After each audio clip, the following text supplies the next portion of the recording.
Hello, this is Karen from the Path of She, and I'm coming to you from a beautiful place on Salt Spring Island, and it's right on the cusp of the Spring Equinox. It's about 4 days before the Spring Equinox. And I've taken you to a very special place on the island, and it's a place that people like to come to at this time of year, at the time of the Spring Equinox, or actually in a couple more weeks when spring is in full bloom. And this place is called Daffodil Point.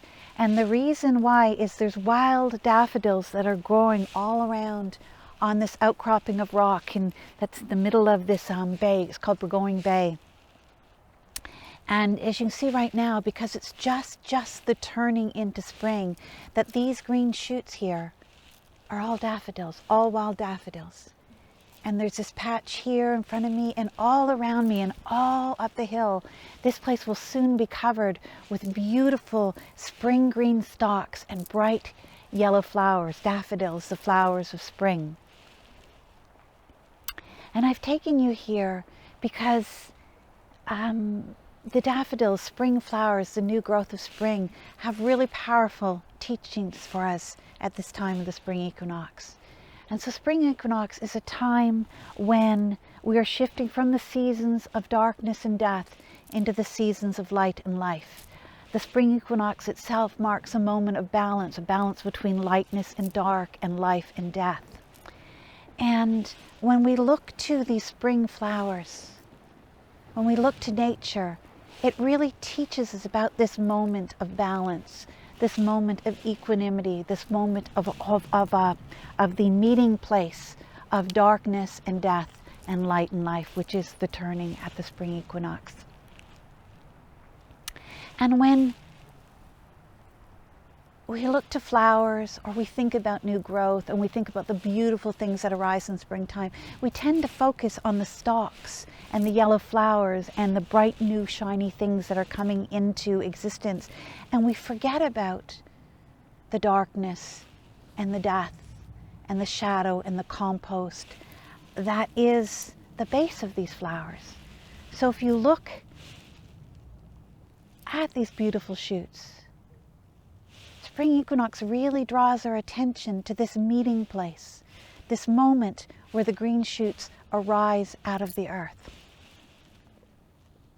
And that it teaches us, nature teaches us about a wholeness, the wholeness that life and new beginnings arise from. They arise from the earth, they arise from darkness, they arise from death, they arise from what came before.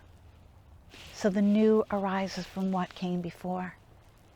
And nature holds that balance. Nature is that wholeness. Even when we see this gorgeous green of new growth, we see this gorgeous of the arising yellow flowers that are soon to come.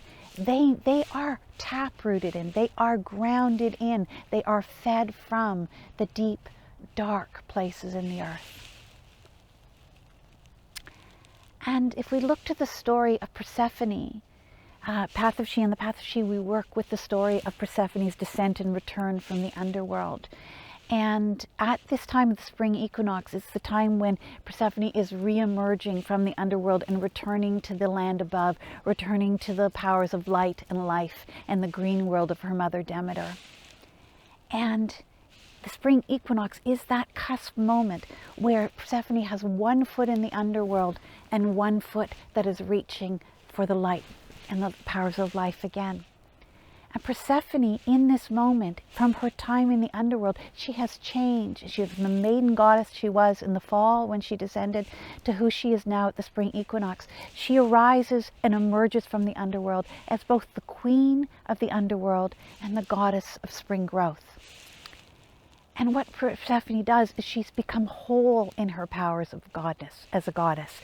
She's become whole in her powers of darkness and death and light and life, and that she bridges, at this moment, the Spring Equinox, she holds and bridges the two powers. And in the holding and the bridging of those two powers, in containing everything that she's learned and experienced in the underworld, and then stepping into the new beginnings of springs, as she walks, she leaves a path of spring flowers in her wake. And that's, to me, is a very, very powerful metaphor that what she experienced in the underworld, all of the sorrow and the suffering and the darkness and the times and the shadow, they are what inform and feed her journey in the land above, in her journey in the land of light and life. And from that meeting of that inner experience and richness and the powers, innovating powers of life, the flowers emerge, spring flowers emerge. And so too it is with these beautiful daffodils, that they arise from the darkness in the earth and the compost of death. And they will, the greenness is fed not just by the light and the life and the waters and the rain that comes this time of year, but it's fed and rooted and grounded in the richness of soil, the richness of death, the richness of what came before. So both of these are telling the same story, and it's the same rich soul lesson for us humans at this, in our own journeys of our soul, in our own new beginnings that happen at this time of year, because we're not separate from the strengthening powers of life, the changes in the temperature and the changes in the intensity and power of the light. There's an enervating energies that flow right now that call us to new beginnings, that call us to change, that calls us to leave behind our old stories and our own patterns and start something new, be it a garden or a new habit or a creative project or a new piece of deep spiritual healing. Spring calls us to that kind of work. Like Persephone, it calls us to leave behind our old stories, leave behind periods of stagnation and darkness, and reach out for something new. And I invite you, as you feel those innovating powers, is to remember the story of Persephone emerging from the underworld, to remember these beautiful wild daffodils here in Daffodil Point, and to feel your grounding, feel your taproot, feel your richness of experience that comes from your life story, that comes from all that's happened to you in your life before, both your wounding and your joy, everything that you've created, everything that you've experienced, and to hold it all, to own it all, to be like Persephone, to hold and ground and bridge everything that you experienced and everything that you've made of. And from that strength and that rooting and that wholeness in yourself, in your life story, in your life experiences, reach for new beginnings. Reach for how life is calling to you. Reach for whatever is coming new for you. And in that wholeness, in that equanimity of respecting and being grounded in your life story and what's come before and your shadow and your suffering, and at the same time reaching for what's next, reaching for life, reaching for new opportunities, reaching for change. That's what it means to be human. That's what it means to be whole. That's what it means to be truly and totally yourself. That's what it means to blossom into who you're meant to be in this lifetime. And so I invite you right now at the Spring Equinox to feel what life is calling to you, what deep inside of you is ready to reach for the sunshine, what new beginnings and new habits are ready, how you're ready to step away from your old stories and patterns into something new. I invite you to feel that call, that new potential, that drive to grow. And as you feel that excitement, also feel your feet on the ground. Feel yourself rooted to earth. Feel yourself rooted to your life story. Feel yourself rooted to everything that's gone before and everything that has made you into the person you are right now. And that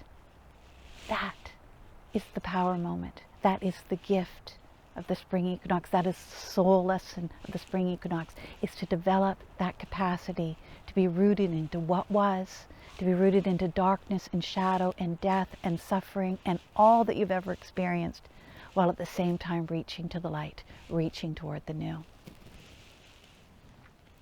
And however that looks for you at this time, however those two polar powers are arising in you, how they weave and make you into who you are, I offer you this blessing in this time of Spring Equinox, to be whole, to be balanced, to be big enough and wild enough and strong enough to hold all of those powers, all of those energies, both in nature, both in the mysteries, and both in your own personal story, and to rise up from that place, strong and green and new, stepping into whatever life is offering you at this time, whatever new beginnings are here for you at this time, and whatever moment is here for you to become more deeply, fully, wholly yourself, and bring those gifts and that beauty and that depth and that complexity to the world right now, in this year, in this moment,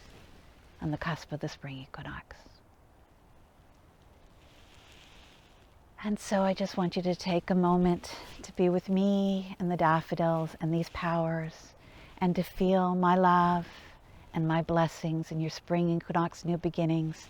Feel the love and the blessings of nature and the wild world as you step into something new, and to feel the mysteries and the powers of the goddesses Demeter and Persephone, and whatever way the goddess comes to you, to holding you, supporting you in this time of new growth. So I offer you my love and my blessings, Karen, from the Path of She and from the goddess. Blessed be. If you'd like to dive deeper into these teachings, please consider the Path of She Book of Sabbats, A Journey of Soul Across the Seasons, to further explore the soul lessons that the goddess and nature has for us throughout the yearly cycle of Sabbats and seasons. To buy the Path of She Book of Sabbats, click on the link below. And if you enjoyed this video, please give it a thumbs up and subscribe to my Path of She channel for more goddess wisdom teachings. Blessed be.